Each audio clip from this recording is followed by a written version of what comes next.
All right, but we still have more great matches. So, like I said, we had that. Now we have our other losers match, the JP region fight. Nekoze versus Shita.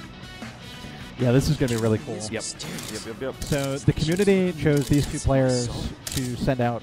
What was that process like? I mean, I know funds were raised probably over the course of multiple online events. We've got pretty good netcode we can work out now. So anyway. The big thing that they've been doing for these, it was for Megaki as well for CEO Taku. They've actually been running like kumites with the JP players. So they set them up a lobby, say, hey, we're going to do like 3-hour windows, just play. They stream it, and we get players commentating it and the other personalities and whatnot. Just trying to raise funds to get these players out there because, said a lot of these JP players, they're not as they're not able to travel as much. A lot of them aren't, this isn't Street Fighter 6. You're not getting sponsored for playing Persona in 2023. You should, but it's just not the reality. This is pretty much peak esports. I mean, this trophy is incredible. Oh, wait, I acknowledged the trophy verbally. There's a trophy? What trophy? I'm only supposed to do that visually. Yeah.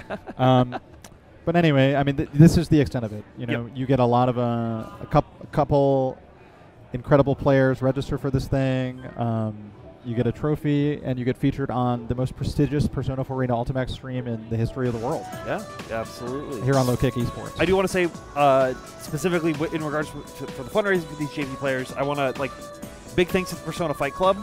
That's, the guys for this game. They've been putting a lot of work, making cool events, cool community resources. They're responsible for, the Dust. We were looking at the Dust League right before this, and every character is just super in-depth. So, if it's your first time watching, if you're a Persona fan and you haven't, fully delved into it, you should really check them out.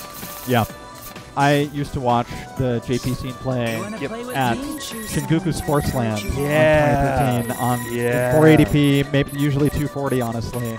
And I would be so amazed seeing the climate that developed there. So many strong players, IBing everything, letting each other take their turns. It's a different, more respectful game over there. And so seeing players clash, I mean, even when they're playing very offensive characters, I still find there to be more reservation in the Japanese play.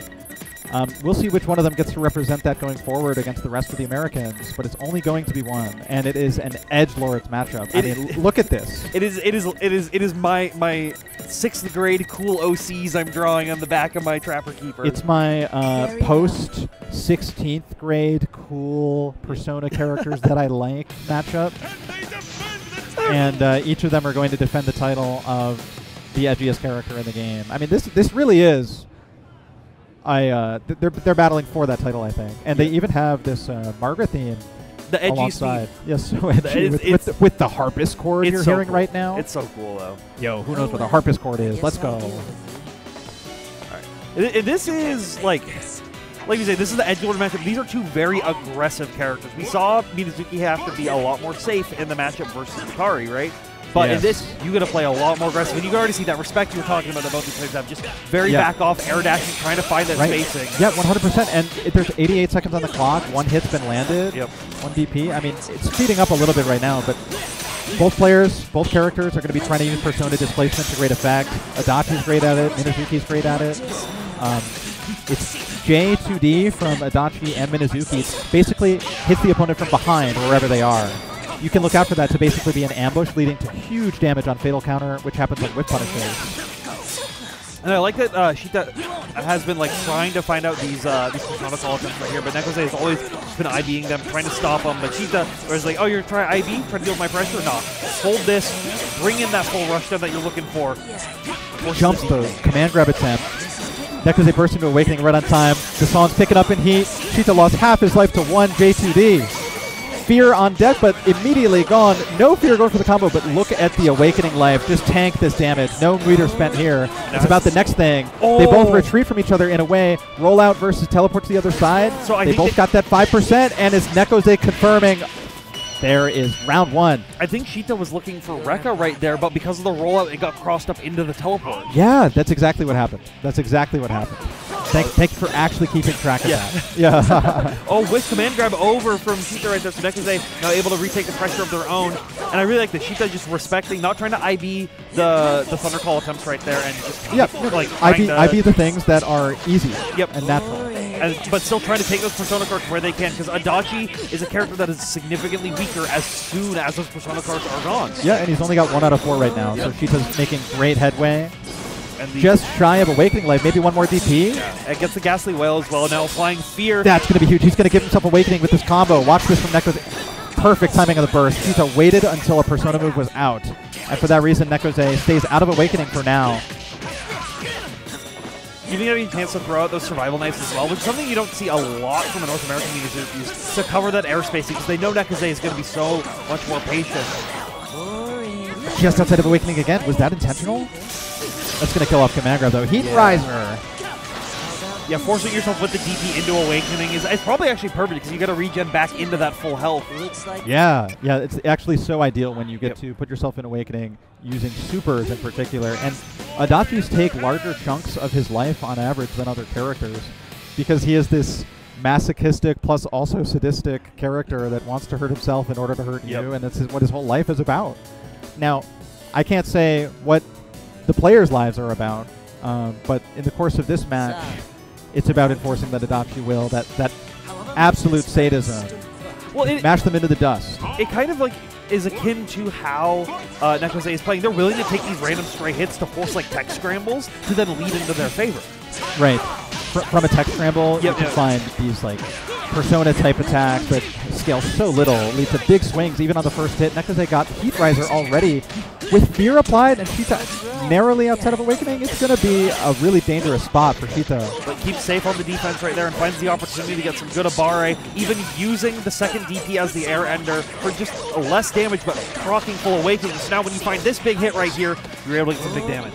Cheetah punished the roll nice and simple, but just outside of Awakening once again is Nekose. Maybe going to find some kind of combo into DP?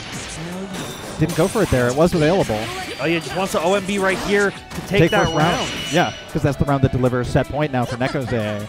Trying to make it quick and merciful over Cheetah. Yeah, and that's going to make Cheetah play a lot more patient, right? Like, they're not going to want Nekose to take any kind of round like that, but still finding these 5A openings, get good knockdowns, and get good mix. Yeah, it's these very small delays that Nekose is using while employing 5A stagger pressure.